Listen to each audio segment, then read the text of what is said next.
Hello everybody, welcome to Bread-a-licious, and today, challah bread. Not only a delicious bread by itself, but with multiple uses. Both sweet, savory, beautiful, delicious.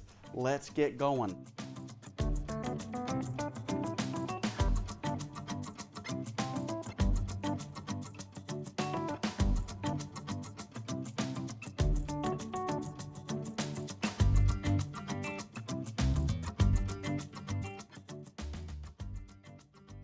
So I have my egg yolks, my eggs, and then the vegetable oil and all that stuff in here. So I'm gonna pour that in first. Whenever you're using a mixture and putting it in a mixer, do your wet ingredients first and then your dry. And if you're wondering what happened, I have a broken egg yolk and some of that got stuck in the bowl. So we're just gonna make sure all that's in there. Egg yolk is very important. It adds a fatty but chewy and quite frankly good sensational texture to the bread. So you gotta make sure you get all that in there.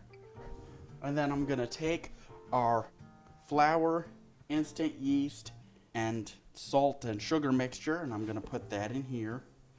Okay. Now, sometimes it's a larger bowl, so you just scoop it off to the sides. Just be gentle at first. Okay. And then you want to grab your hook attachment. Okay. Make sure that's down. Always lock it. And then the other thing too is I'm going to keep the kitchen mixer here, but I'm going to start off slow.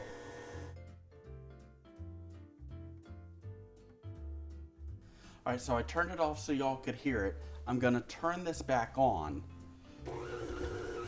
So you can see this mixer's popping out even after I locked it.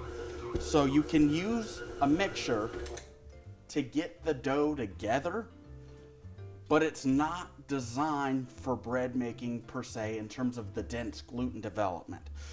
It does save you from getting your hands less dirty though. So I mean, there is an advantage, but just understand that you gotta stand right over it. I wouldn't turn around or keep your back to the mixture. I don't think that's a good plan. All right, and then we do our basic gluten development. I'm gonna grab some flour here.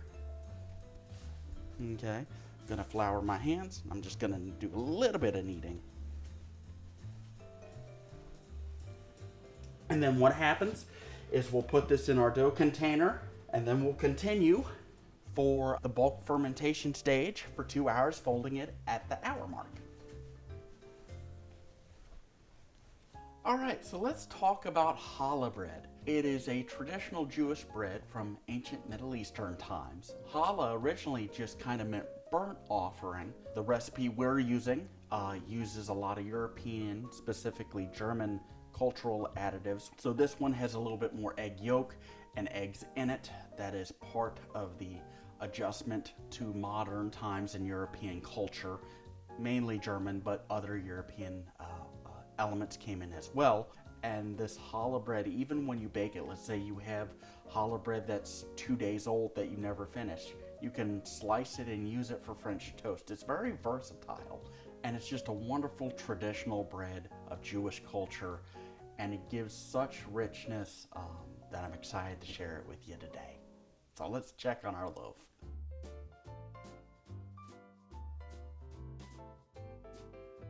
So our challah has rested, bulk fermented for 2 hours. Oh, look at that.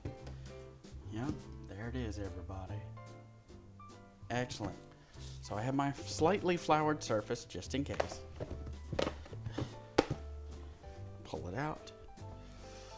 Now, if you want exactness, you'll want to weigh it out and divide it, and we'll go over that in the following episode when we go over braiding a little bit more. Right now, I'm just going to do a 2-strand braid, so I don't mind dividing it in half, and we're going to do one big loaf.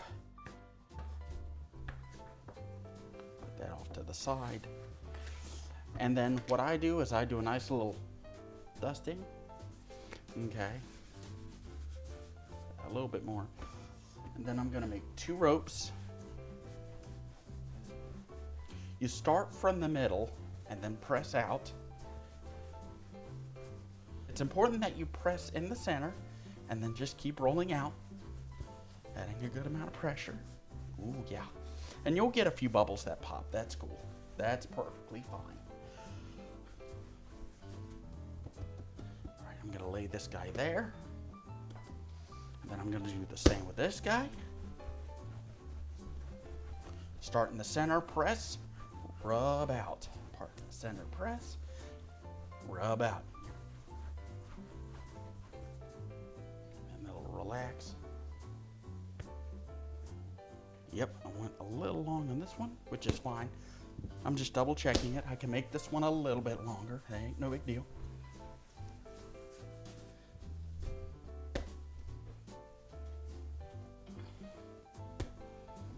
Alrighty, not exact, but I can fix it. So, I'm going to put this guy over this guy. Excellent. And then I'm just gonna do the braiding. And then I'm gonna do a tight press here. Do a slight pull to make sure all the braids are the same. And again, I'm doing a heavy pinch there. And then, as I'm doing one big loaf, doesn't have to be super tight. I'm gonna tuck that tight end in though. For me, I like to go under, and then I'll do a pinch underneath. And that way we have a nice, beautiful design. We are going to put it in. I'm just being very careful, and so I don't have a mess, and this is what I love about these containers, is digging in at this point after it's been decorated is a little hard, but it's only gonna grow from here. It's not gonna flop. You just reverse your container and do that. And then we're gonna let it rest for 1 more hour, and then we're gonna decorate with an egg wash and put it in the oven.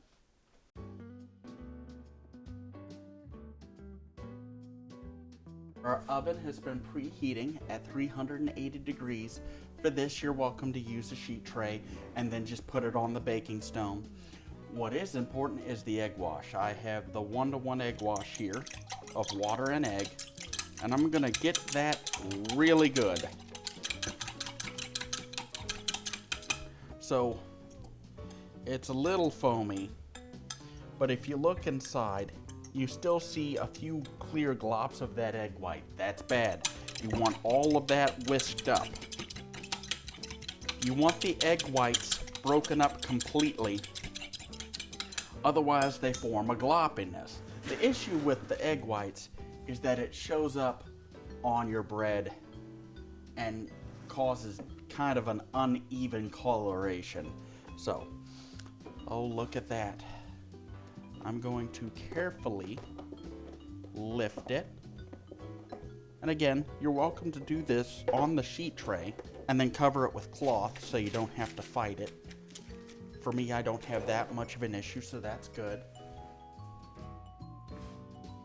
Gonna take our egg wash.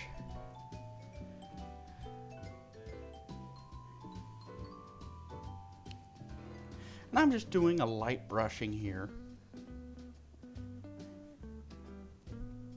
Again, if you have natural bristle brushes, those are usually better. And then I'll show you what to do. If you get something like this, where you've got a lot of egg wash in the crevice, that you don't want. That actually shows up in the bread. So you just grab a corner of a paper towel and you dip it in there to soak that up. I'm gonna check, make sure there's no more. Alrighty. Now for this bread, we don't have to steam, so we just put it on. We're gonna set our timer for 20 minutes to check it, but it should take about 30. And we'll be right back.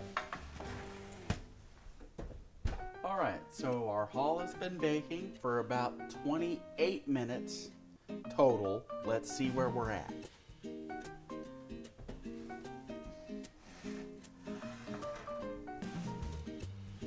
Okay. A little bit of pop at the seam there. And that is super pretty. Oh yeah. Well, normally you want to let bread cool, but I'm an impatient chef. We're just gonna cut down the middle.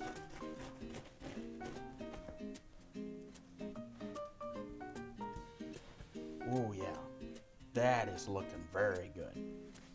Let's